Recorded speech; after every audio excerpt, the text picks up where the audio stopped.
اللہ کے نام سے شروع جو بہت مہربان نہایت رحم کرنے والا ہے۔ نزول قرآن کریم۔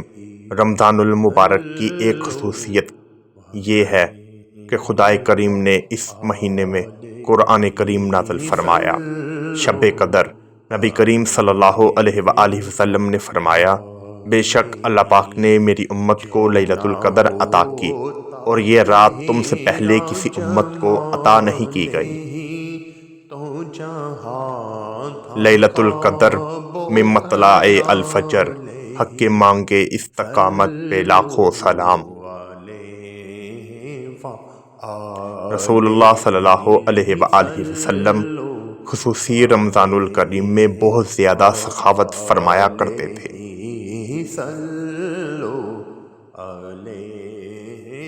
فرمان مصطفیٰ صلی اللہ علیہ وآلہ وسلم، بے شک جنت سال کے شروع میں اگلے سال تک رمضان المبارک کے لیے سجائی جاتی ہے۔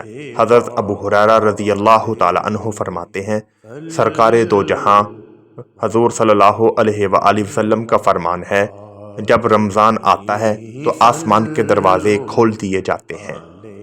ایک اور روایت میں ہے، جنت کے دروازے کھول دیے جاتے ہیں اور دوزخ کے دروازے بند کر دیے جاتے ہیں، شیاطین زنجیروں میں جکڑ دیے جاتے ہیں۔ حضرت جابر بن عبداللہ رضی اللہ تعالی عنہ سے روایت ہے، رحمت للعالمین حضور صلی اللہ علیہ وآلہ وسلم کا فرمان ہے، میری امت کو ماہ رمضان میں 5 چیزیں ایسی عطا کی گئیں جو مجھ سے پہلے کسی نبی کو نہ ملی۔ نمبر 1، جب رمضان المبارک کی پہلی رات ہوتی ہے تو اللہ پاک ان کی طرف رحمت کی نظر فرماتا ہے، اور جس کی طرف اللہ پاک نظر رحمت فرمائے اسے کبھی بھی عذاب نہ دے گا۔ شام کے وقت ان کے منہ کی بدبو جو بھوک کی وجہ سے ہوتی ہے، اللہ پاک کے نزدیک مشک کی خوشبو سے بہتر ہے۔ فرشتے ہر رات اور دن ان کے لیے مغفرت کی دعا کرتے ہیں۔ اللہ پاک جنت کو حکم فرماتا ہے، میرے نیک بندوں کے لیے مزین یعنی راستہ ہو جا، عنقریب وہ دنیا میں مشقت سے میرے گھر اور کرم میں راحت پائیں گے۔ جب ماہ رمضان کی آخری رات ہوتی ہے تو اللہ پاک سب کی مغفرت فرما دیتا ہے۔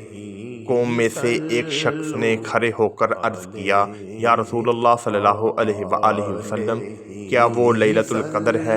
ارشاد فرمایا، نہیں، کیا تم نہیں دیکھتے مزدور جب اپنے کاموں سے فارغ ہو جاتے ہیں تو انہیں اجرت دی جاتی ہے۔ سبحان اللہ۔